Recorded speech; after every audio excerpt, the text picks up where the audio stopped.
If you're the passenger princess on your road trips and you can't imagine traveling without either your crochet or your knitting, this video is for you. Today I am going to be sharing the must-haves, everything that you're going to need to keep your hands creating while you're traveling down the road.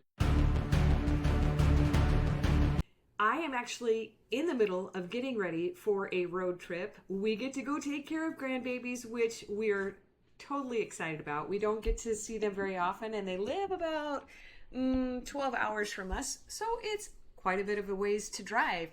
So I want to take and give you a tour of my must-haves when I travel and list them out.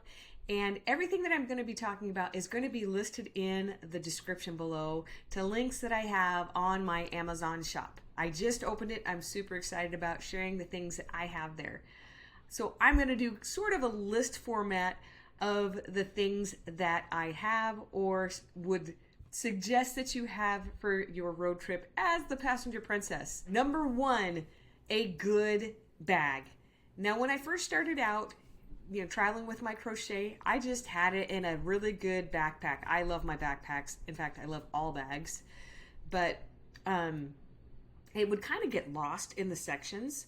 And so I found this other bag that I absolutely love. I got it off of Amazon.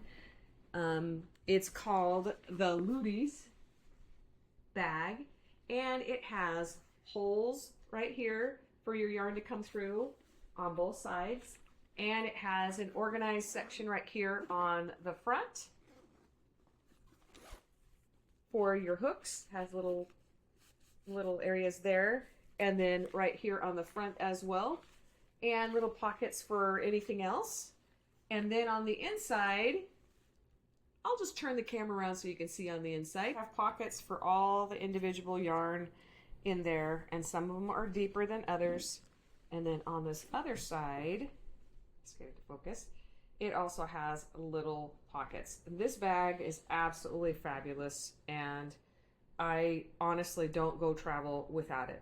The bag that I just showed you, the Leudes bag, I think I'm pronouncing that right, has gone with me so many places, and I just have it right at my feet, and I can just crochet as I move down the road. What bags do you use to haul your yarn stuff? If you have something else that works for you, a type of bag that you take when you go on road trips, go ahead and put them in the comments below. The next thing I want to talk about are pretty much your go-to items. So obviously a crochet hook, a pair of scissors. I love these scissors. And a darning needle, of course. If you don't want to take your regular scissors with you, your sharp pointy ones like this, you're worried that you're going to lose them, feel comfortable taking your scissors with you, you can have these foldable scissors. So you just fold them out and you have a pair of scissors like that. Now these are great because they fold back in and they're sharp and pointy and get into those places that you want to with your crochet. And so they fold up really nice. I actually carry these in because I'm a coach, I carry these in my fanny pack because I walk around with a fanny pack. And these are fabulous for cutting off bandages and all sorts of stuff. And they're really small. So I have a pair in my regular bag and in my fanny pack and then in my crochet bag because I really like these scissors. Another thing that I like to have in my bag pretty much at all times are one of these measuring tape. So it just has a measuring tape. And I love how portable this is. So I have all those things with me in my bag, but because I'm me and I like things really organized, one of the things that you might not think of is actually having a project to take with you and an idea of what you're going to be crocheting. You don't just want willy-nilly packing yarn and hoping that you can have stuff. So on my last road trip, I made a bunch of flowers. And so I had the patterns already in my phone. They were downloaded into my phone. If you want to do digitally, if you're not so sure that you want to do that, you can always print your patterns so that you can have those so that if you go out of service, which has happened to me several times, you can still work on your project and not worry that that's lost. The current project that I'm going to take with me on this road trip has to do with granny squares. I'm going to try and make something for my granddaughter. She loves anything, actually both of my grandkids love anything that Grandma Dinanny crochets for them, and so I wanted to do like sort of a summer dress for her. And I have a pattern from Daisy Farm Crafts that I'm going to use, and I'll link it in the description below. But I'm not sure of her size. Make sure that the measurements are right so that she can enjoy wearing her Dinanny crocheted dress. Last road trip, like I said, I was working on flowers that I was making, and so I had ones that were partially made, and I had ones that were completed. And I always, when I travel, I always bring extra Ziploc bags. I should buy stock in Ziploc bags because I love them so much. So another thing that I always take with me on my road trips are Ziploc bags. So I have extra. Put those back in my crochet bag so everything is in one place so that when I go to find it again, I can find it. On my road trip that I did and I made flowers, some of them required me to take stuffing.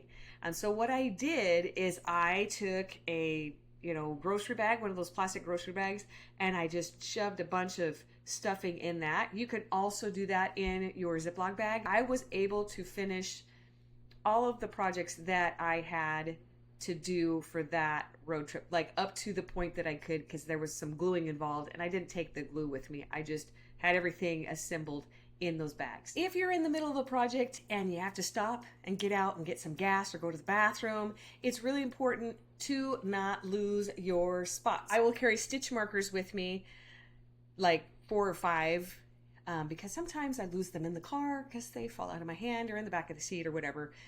But I have stitch markers. So this would go in your tools that you use for your project. So I always have stitch markers in my bags as well. The last thing that I forgot to take last time, and I was kind of kicking myself on the backside because I forgot it, is my neck light.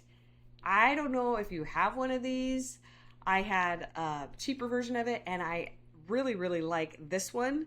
It fits right around my neck, and it's, adjustable, because you don't want to distract your driver while they're driving. The sun was going down and I didn't have enough light to crochet, and we usually didn't drive at night really, but it was getting to that point where it was harder to see, especially when you're working with darker yarns. I didn't have my neck light and I was really struggling, and if I don't have something in my hands, I fall asleep in the car. I don't know if that's the same thing for you. I have a hard time staying awake because it's boring. And guess what? When I drive and my husband isn't the one driving, he falls asleep too. So it's hard to stay engaged when you're not the one driving. Having a neck light so that you can see your work and not strain your eyes. You travel with your crochet. Have you used any of the tools that I talked about in this video? If you have, or if you have other ideas that you'd like to share with the group, go ahead and drop them in the comments below. We would love to hear from you. Happy crocheting!